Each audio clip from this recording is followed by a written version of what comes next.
Allô? C'est Patrick. Oui. Lydia. Bonjour. Je me sens comme une artiste. Moi, c'est Lydia, la maman d'Alonso.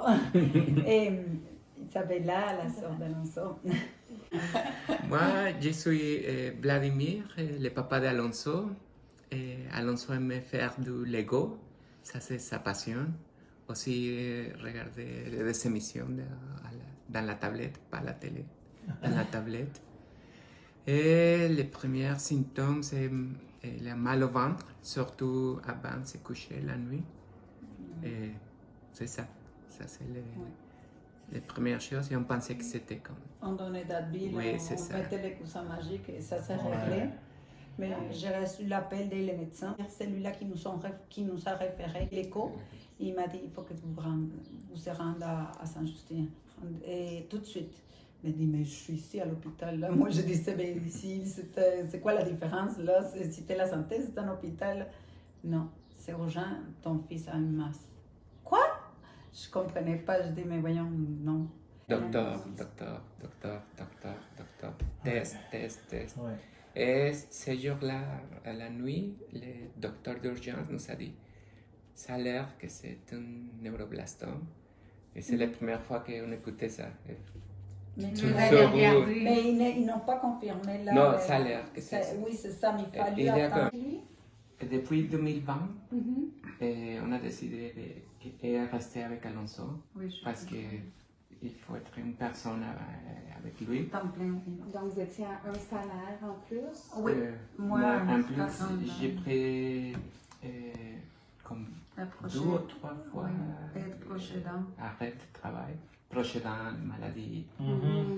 J'ai pris prochaine, après j'ai travaillé 6-7 mois, après j'ai pris une autre prochaine, après j'ai travaillé 6-7 mois. Et à la fin, j'ai pris arrêt de maladie. Et je viens de retourner au travail il y a 2 semaines. Le 1er mai. Le 1er mai. Comment ça va? J'ai travaillé 3 jours par semaine. Ok.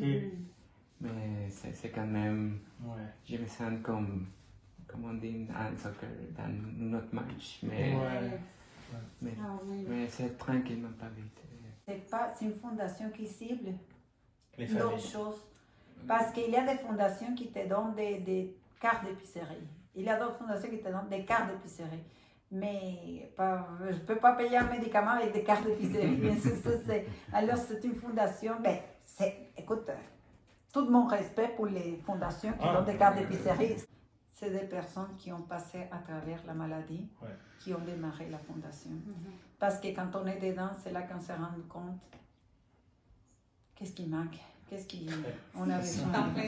Et finalement, les assurances n'ont rien payé parce que ce n'est pas un traitement approuvé par Santé Canada. Alors, il fallait qu'on se ramasse avec les 9500 toute seule. Moi, j'essayais avec les laboratoires, mais écoute, ils m'ont dit non, madame, on ne peut rien faire, désolé. Et de 2000 $, est-ce que ça a été difficile pour vous d'avoir l'argent ou ça a été quand même assez facile? Avec vous?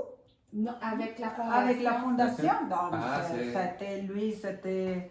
Écoute, c'est une personne qui a l'empathie, qui connaît bien, là, ça a super bien été. Et j'ai donné tout ce que vous demandez, là, Les 3 documents, oui, au fond, les ça. 2 documents, là, ça a été... Oui. Je me rappelle qu'un jour, elle me dit on a l'argent déjà. Mais c'était tellement, oui, c'était facile, c'était en plus formidable dans le sens d'avoir l'aide.